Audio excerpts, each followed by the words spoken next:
speaker tonight. And I'd like everyone to stand and oh my God. Graham Price a very, very warm Psychotherapies welcome.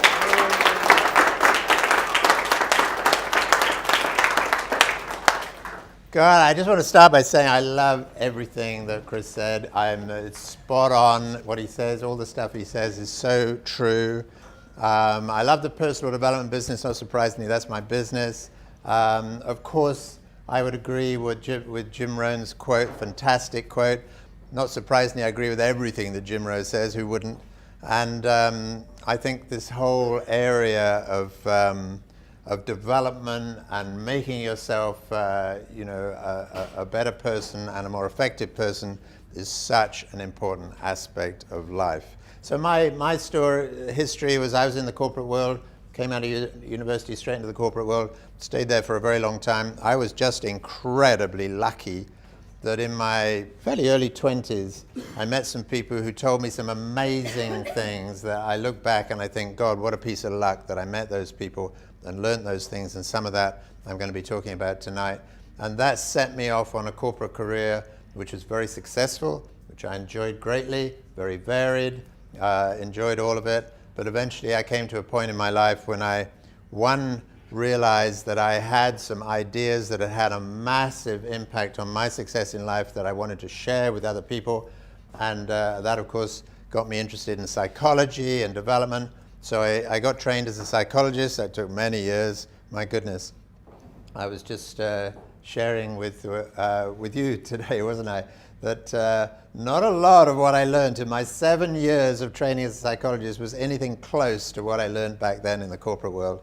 So that's still the stuff that dominates my life, dominates how I train people, dominates how I help people. Of course, psychologists get quite involved, don't they, in resolving people's limitations. That's a pretty well-known aspect of psychology.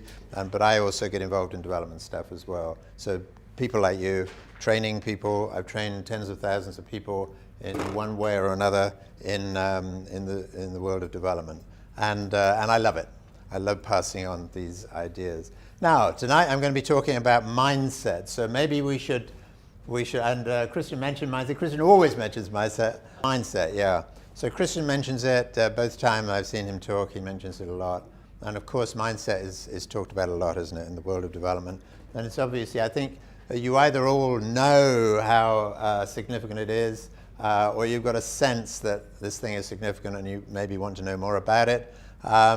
So mindset drives everything, mindset drives the way we think, the way we behave.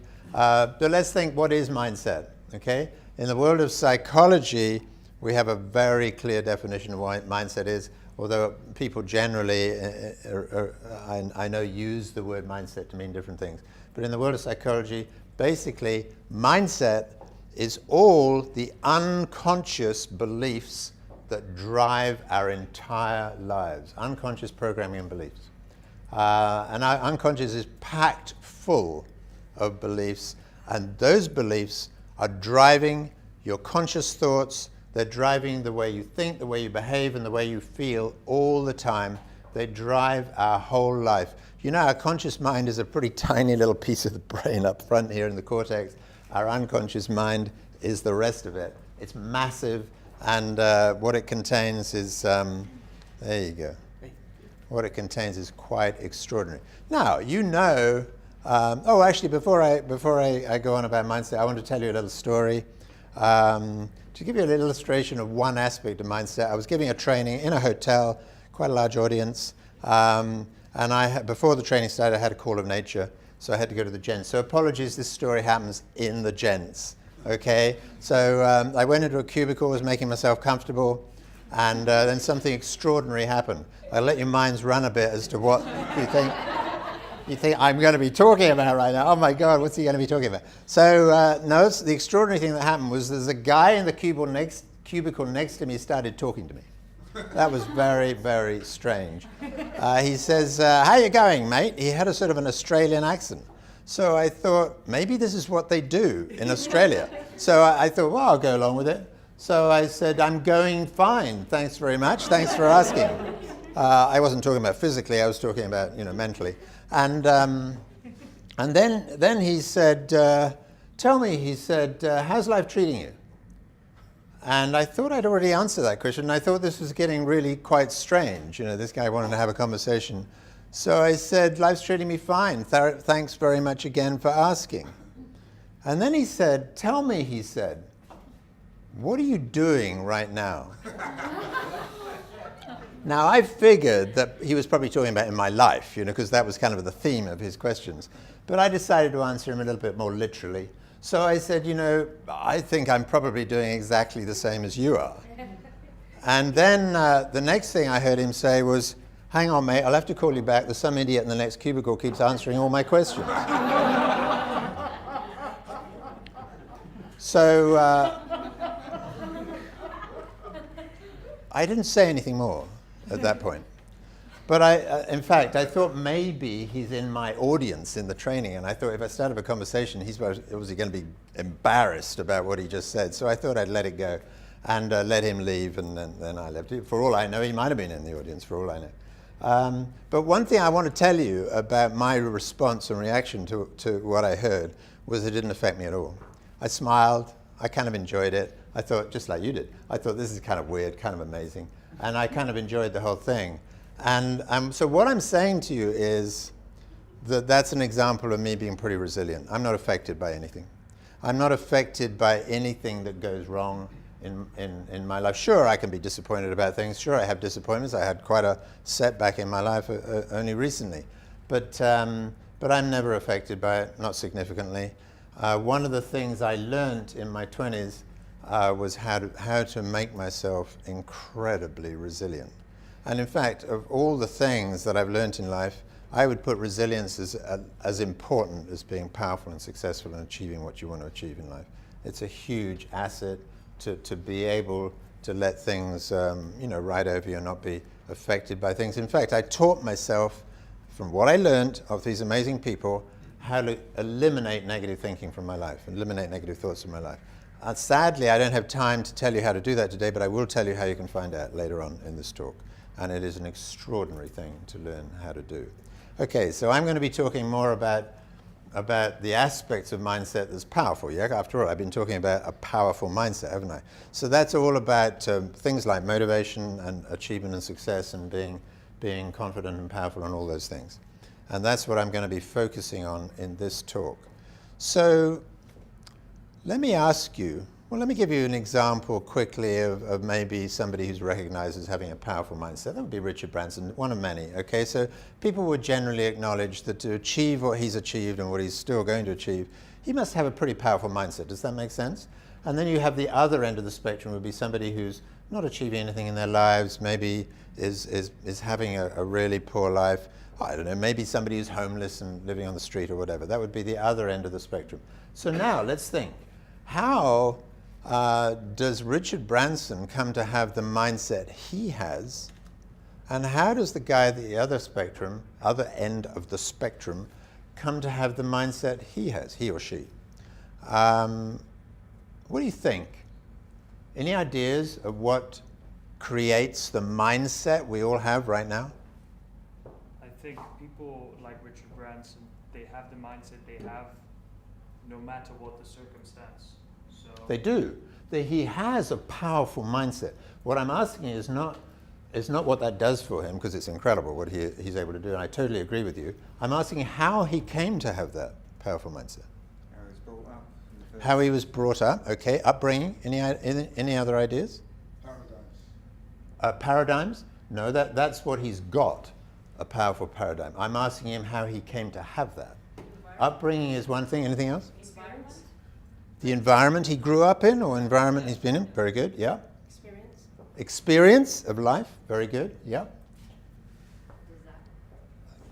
was going to say, me? Yeah, you. Oh, sorry, I was going to say individualism. So Sorry? Individualism, down to the individual. Yeah, okay, so he's very clearly a different individual. What I'm asking is how he came to be that. So we've had things like upbringing and experience and, yeah? Because he might have been homeless at one point. We don't think he ever was, but interesting idea. One more. The relationship he has With his, with himself. okay, so relationship, absolutely.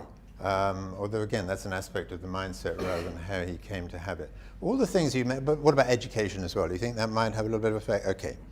Past events, past experiences, absolutely. All those things, I would say, from my knowledge, would add up to about 20 to 30% of how he came to have the mindset he has. So that leaves 70 to 80% still unexplained.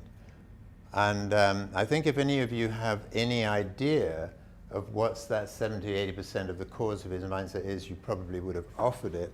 And I'm going to assume, since you didn't offer it, that you don't know, and I'm about to tell you how he came to have the mindset he has. And I'm going to tell you using an example out of the world of psychology, which will surprise you. So I'm going to use an example of me as one of the things I do is therapy, okay? I do less and less of it now because I'm more into development training. But let's say somebody comes to see me as a psychologist because he's got a problem. And let's say his problem is an anxiety problem. And let's say it's a phobia. And let's say it's a phobia of dogs. His daughter wants to get a dog. He's got a phobia of dogs, a really bad one. And his wife has said to him, hang on, we can't, we've got to fix this because our daughter wants a dog and you've got to go and fix your, so go and see this guy. Okay, so he comes and sees me. Straight away, I know, even before I talk to him, that what's driving his phobia is a belief. Does that make sense? It's obvious what the belief is. Okay, he's got a powerful belief that dogs are threatening or dangerous. So when he gets near a dog, that belief kicks in and drives his terror of dogs. Okay, so that's clear, no question. What I know you might not know is that that belief is unconscious. How do I know that? As a psychologist, I know that because all significant beliefs are unconscious. That's the first thing. And secondly, all beliefs that drive limitations in our life are certainly unconscious. I know that as a psychologist. But I can give you some evidence for what I've just said, that it's unconscious. It's quite clear, isn't it, because of the example I've chosen, that every day this guy is faced with heaps of evidence that dogs are safe. If he's walking out there in the street, if he's walking in a park or whatever, he can see people with dogs. He can see people walking past dogs. He can see people playing with dogs. He can even see kids playing with dogs. So he's got stacks of evidence pouring into his conscious mind all the time that dogs are safe. And yet he's confused because with all this evidence that dogs are safe and his conscious belief that dogs must surely be safe, every time he gets near a dog, he's overwhelmed with anxiety, terror of the dog. Why is that? Because the belief is in his unconscious, and I can tell you his unconscious takes very little notice of evidence, it takes very little notice of rational thinking, and I'm going to tell you what it does take notice of. So let's say this guy's walking down the street and he sees a dog coming towards him. His unconscious belief will kick in immediately. Make sense? The unconscious belief will drive a conscious fearful thought, and it will drive anxiety. Most of you probably know roughly what anxiety is. You probably heard of the fight-flight response. You may know it's adrenaline that gets released by a fearful thought, races around his system, fires up all the symptoms of racing heart and breathing, God knows what, that we call anxiety. So he's now having all this anxiety and he's terrified of this dog. So here's the key question. What's he going to do? What's he going to do now that he's terrified of this dog? Okay, so he's going to get away from the dog. Very good. That's what he's always done. Okay, so let's say all he has to do is cross the road to get away from the dog. All right, so he crosses the road. Why? Because one, he's fearful of the dog and it'll make him safe. Two, because he knows from experience that if he gets away from the dog, he'll feel better. His anxiety will go away. So that's why he's going to cross the road.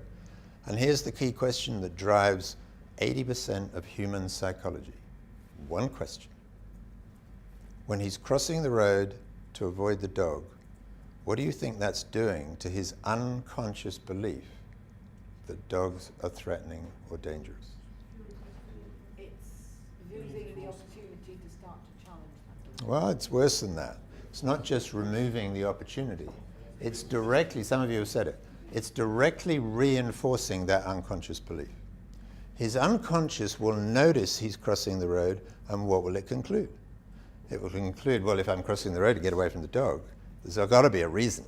And the only obvious reason is that that dog must be dangerous, otherwise why would I be doing this? So by crossing the road to avoid the dog, he's just reinforced his unconscious belief. I might say to him, by the way, why do you think you've got your dog phobia? And he'll say, I can tell you, I know. I had a bad experience with a dog when I was 6, and ever since then, I've been terrified of dogs. And I say to him, I'm sorry, but that's not the reason you've got your dog phobia at all.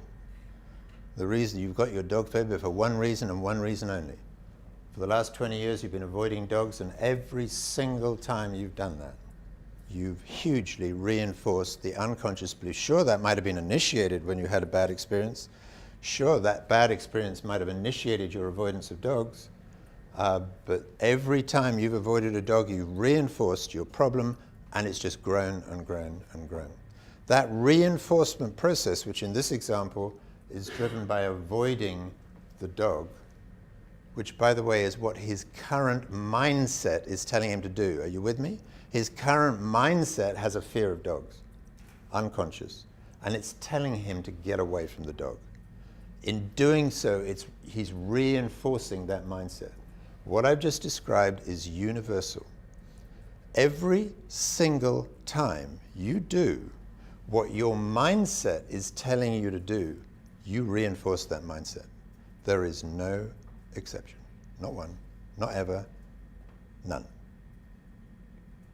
Depressed people, what belief do they have?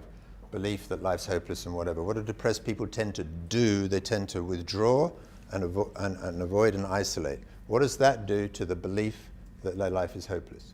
Reinforces it. Somebody who's got a craving for sugar, nicotine, heroin, whatever. What's the belief that drives the craving? By the way, all feelings are evolved in humans to keep us alive. No exception. Every feeling evolved in humans to keep us alive. So why did a craving evolve in humans? If the body desperately needed something, magnesium, potassium, whatever, it would generate a craving and force us to go out and find it. These days we teach ourselves to crave. How do we do that? By feeding ourselves with things until the brain believes it needs that substance. Okay, so the brain's got a belief that it needs something, it generates a craving. What do people do? Feed the craving. What does that do to the unconscious belief that's driving the craving? Reinforces it. The unconscious thinks, well, shit, if I'm consuming this stuff, I must have needed it. Every time you feed a craving, you reinforce the unconscious belief driving the craving. Let's take a slightly more obscure example, OCD.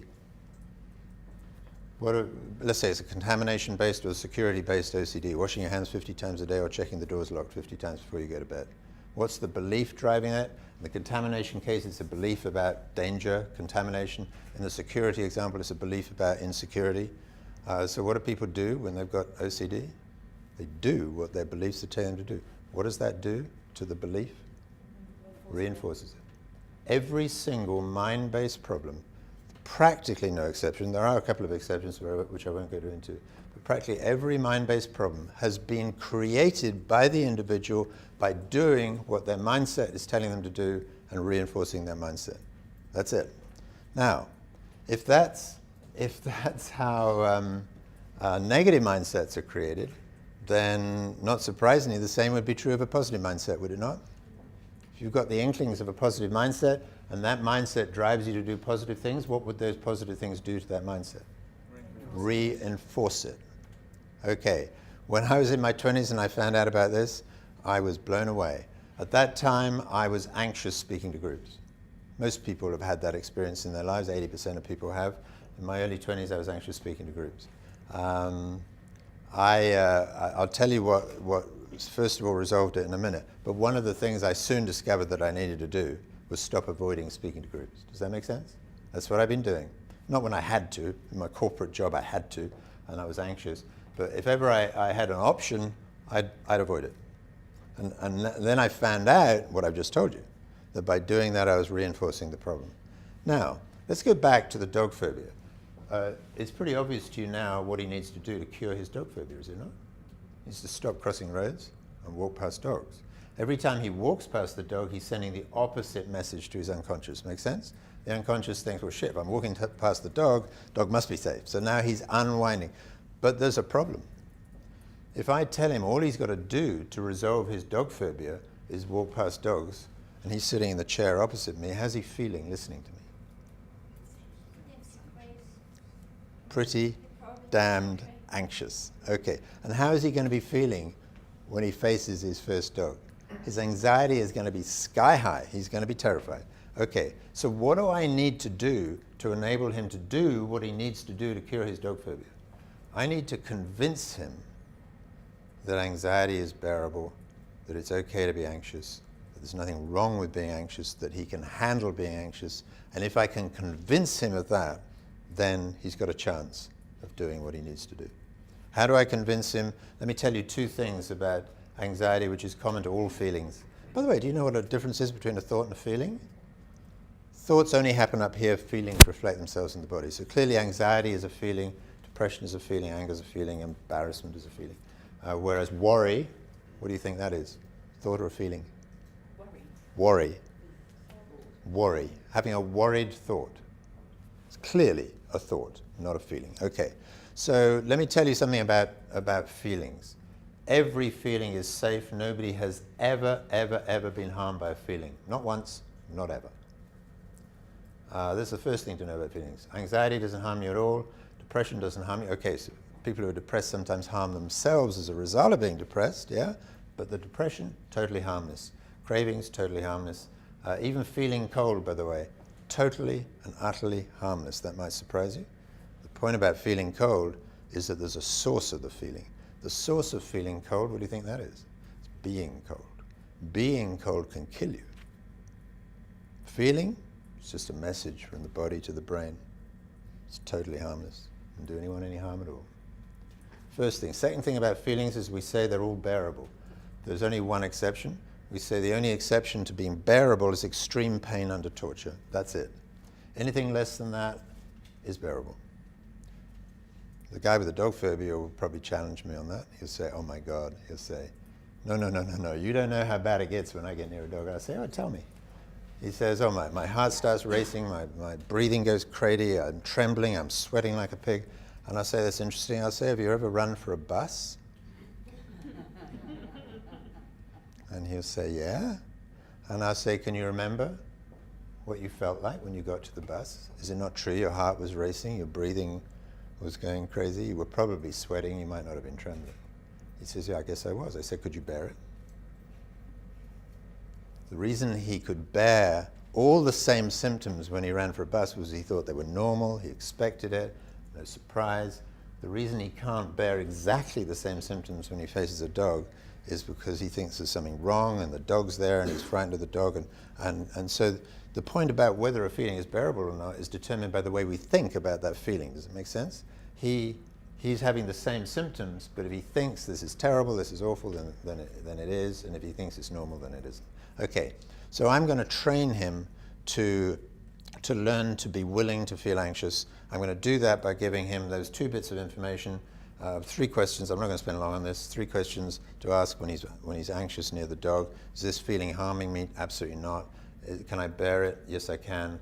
And so what exactly is the problem with having this feeling other than it's damned uncomfortable and I hate it?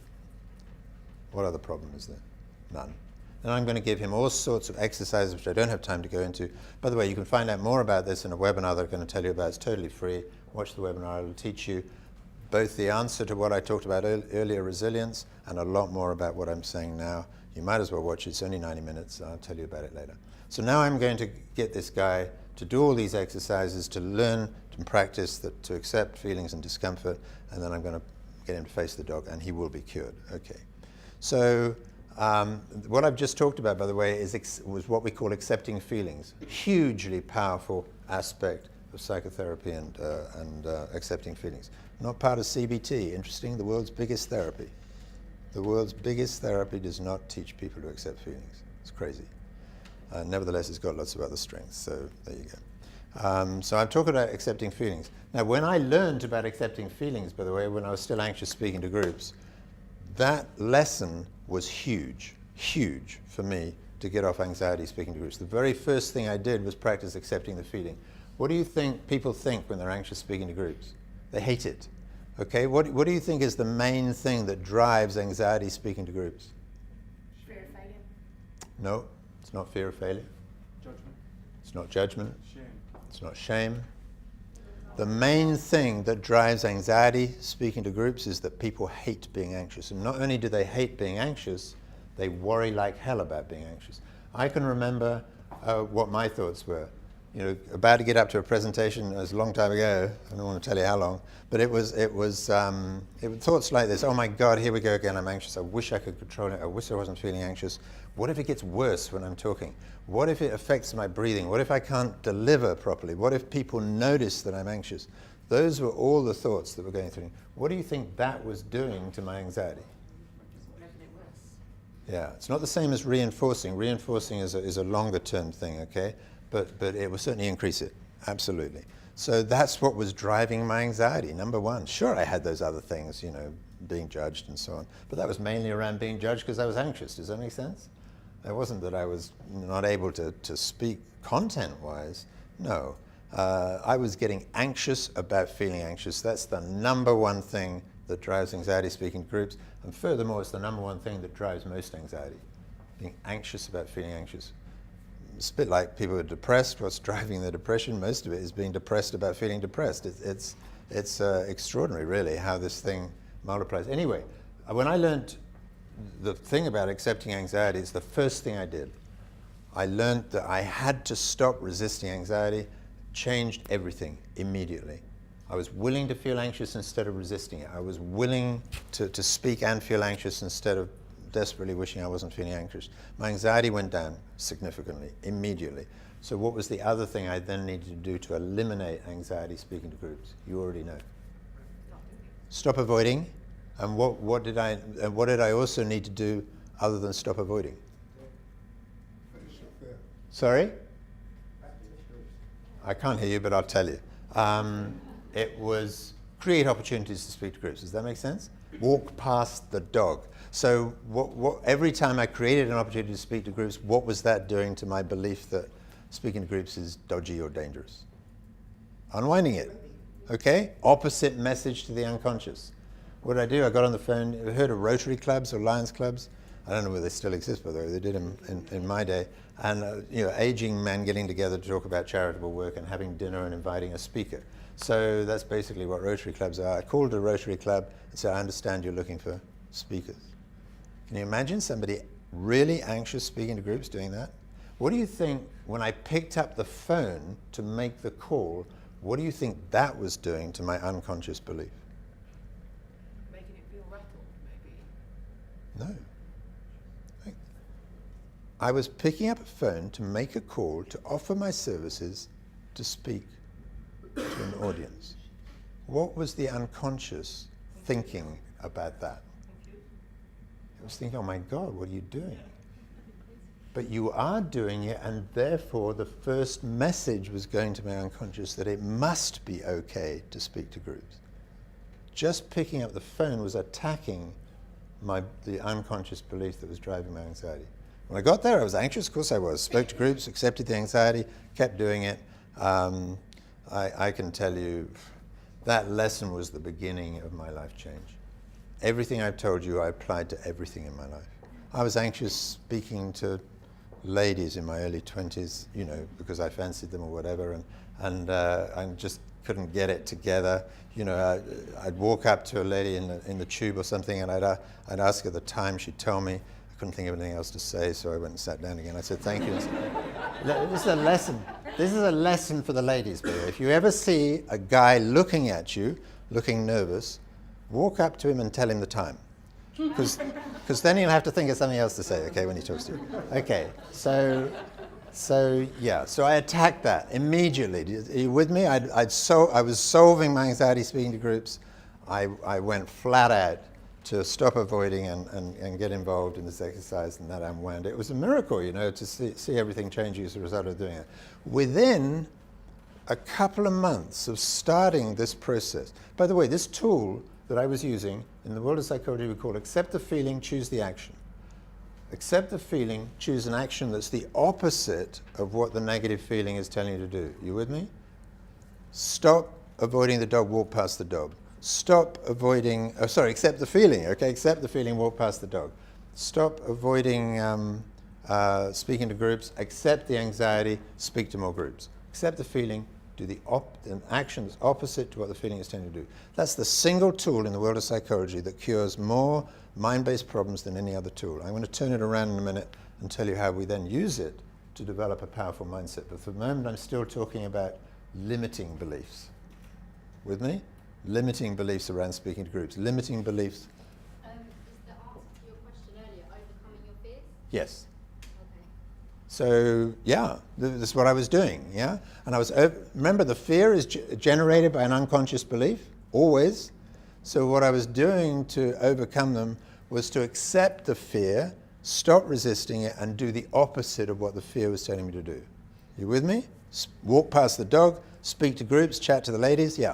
But before accepting the fear, I'm guessing you need to know the root of the fear? The reason? Yeah. No, just accept it. You don't need to know why it's there.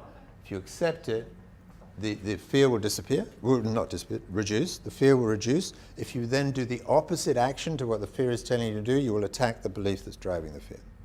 That's it. Doesn't mean you should all go bungee jumping, by the way, that's dangerous. So, yeah.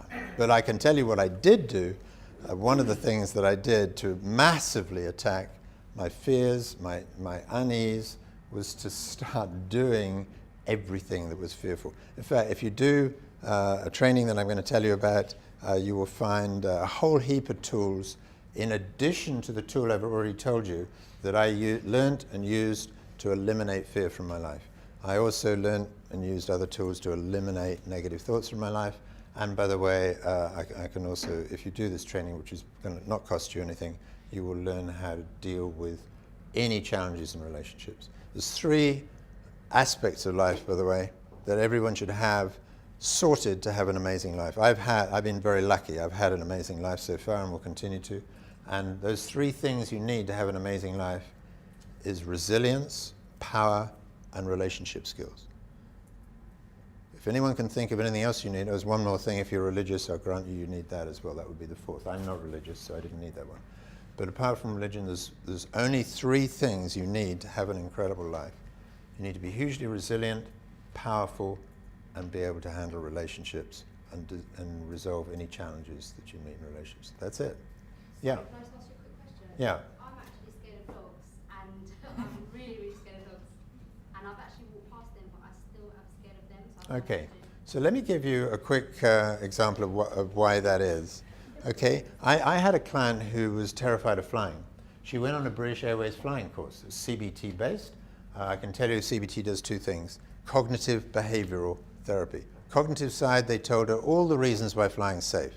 Loads of useful stuff like how many times planes crash and the safest vehicle in you can again, why would pilots and air hostesses have this career if planes?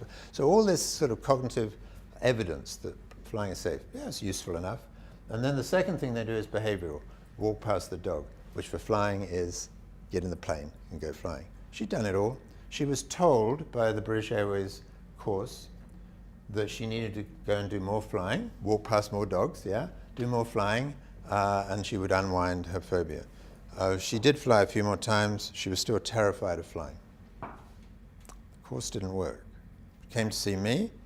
I asked her to describe her experience of flying. It started 2 days before she started to get anxious. The next day she was more anxious. The morning she woke up, her anxiety was really high. As she approached the plane, her anxiety went sky. She had her first panic attack as she walked up the stairs into the plane. She had another panic attack when the plane took off, and she generally threw coffee over her neighbor at some point as a result of another panic attack. So she was doing everything the course told her to do, but what had they not taught her? Anxious, about being anxious. Yes. To accept the feeling. They hadn't taught her to accept the anxiety. They hadn't taught her that it's okay to feel anxious. They hadn't taught her that she needed to do some exercises to practice accepting anxiety, because that's not part of CBT. I taught her those things. I haven't got time to tell you all the things I got her to do. She went flying. She came back, so a totally different experience.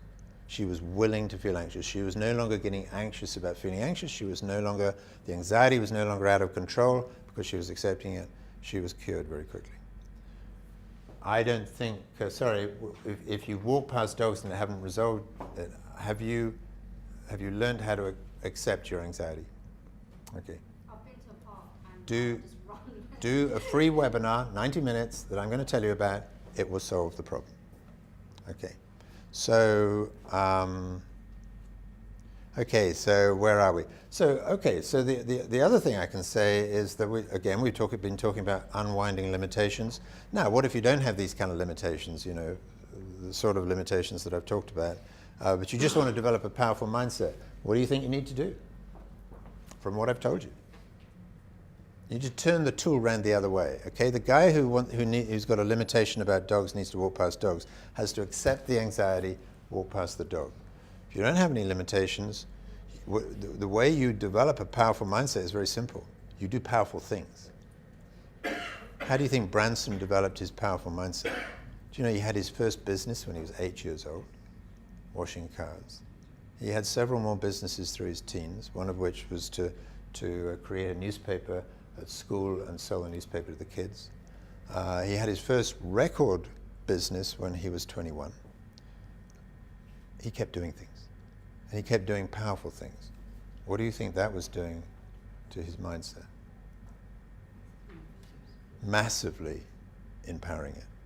So I'm not saying his upbringing didn't have an effect. I'm not saying that his education and all the experiences of life didn't have an effect.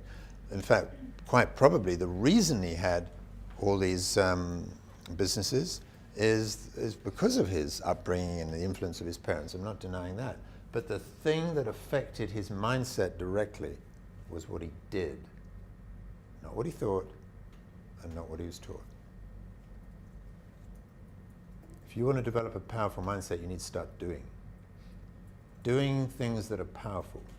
Now, there's all sorts of ways you could do that. You could make a list of the things, some things that you want to do, which would move your life forward in some way, which would enhance your health or wealth or anything. Make a list of those things and start doing them.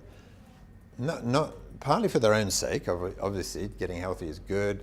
Getting wealthy is good. Getting successful is good. So obviously, doing these things. But you need to understand that if you do that list of things that you've written, you will build your mindset.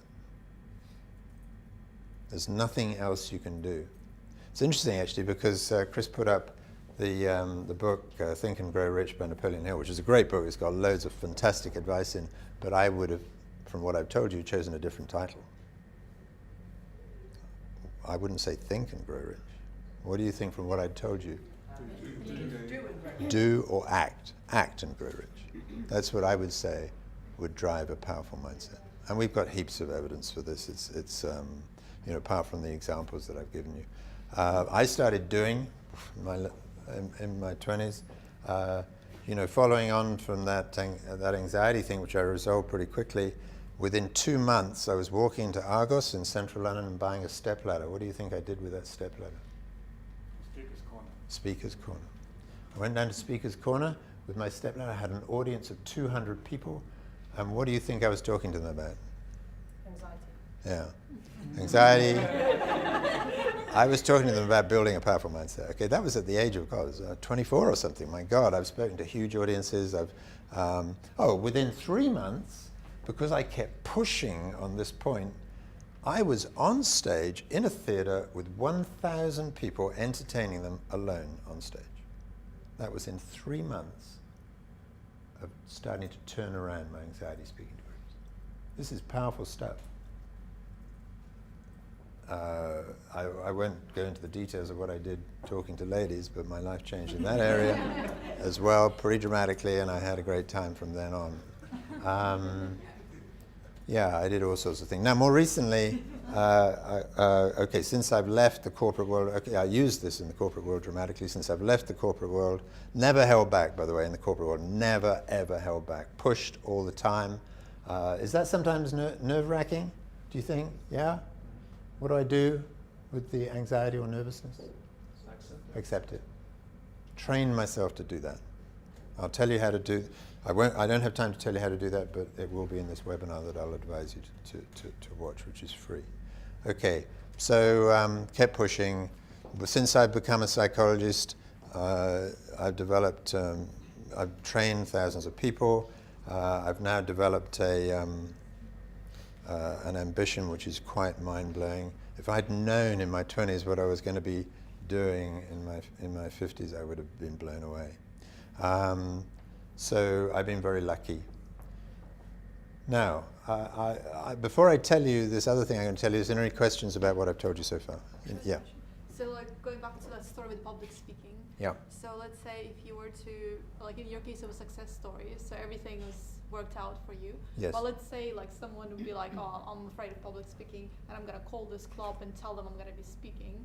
And they say, no, we don't need any speakers. And, you know, and then the person, you may think, oh, maybe it's like something that's naturally like I shouldn't be doing because I get rejected. Well, you know what I mean? you'd simply thinking be- whatever happens, it like maybe happens for the reason. You'd or simply be something. wrong about that. This is mystical stuff. I don't get into mystical stuff. There's no mystical reasons for things. No, if you took that as a message that, like you just said, that they don't want a speaker, therefore, oh, I'm not supposed to be speaking, that would be a wrong conclusion. So you'd need to find other ways to speak to groups. There are loads. Join Toastmasters. Everyone know about Toastmasters? Yeah. That's a fantastic organization to make you confident speaking to groups. Everyone should belong to Toastmasters. So no, it would be a wrong conclusion. And if you had 5 minutes with me, I convince you of that. I don't have 5 minutes, but I would. So, Graham, yeah.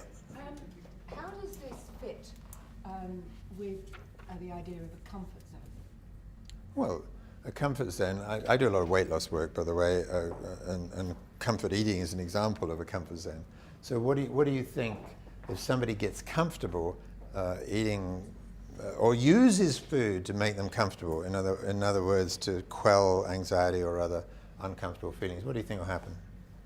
They'll put on weight. Well, they'll put on weight. But what's the more serious thing that will happen? They'll They'll reinforce. That's what they need to do. In Yeah, order to they'll feel- reinforce the Yeah. belief that that's what they need What to I do. was just thinking was, the way that I thought about it, not being in the research psychologist, is that if I don't keep doing things which are slightly outside my comfort zone of what Yeah. I feel comfortable with, Yes. then my comfort zone is not going to stay still. It either grows or Yeah, shrinks. and that's absolutely true. Is that right? Yeah, that is right, but maybe some of the time it doesn't matter. You know, we don't have to go and I did a lot of pushing in my life, but we don't have to push all the time. No, you know. it's not dramatic stuff. It's Yeah. I don't feel like talking to that person. Right, ring them up. You know, Okay, it's you have choices every day, every single day of your life.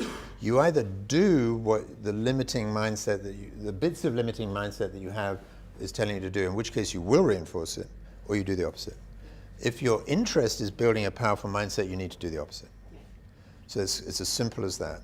And you will be faced with these choices every day. Every day, everything we do is somewhere on the spectrum of either reinforcing limiting mindset, unwinding limiting mindset, or building a powerful mindset. Everything we do, all the time. What I'm doing right now, I've done so much of it, I have an incredibly powerful mindset.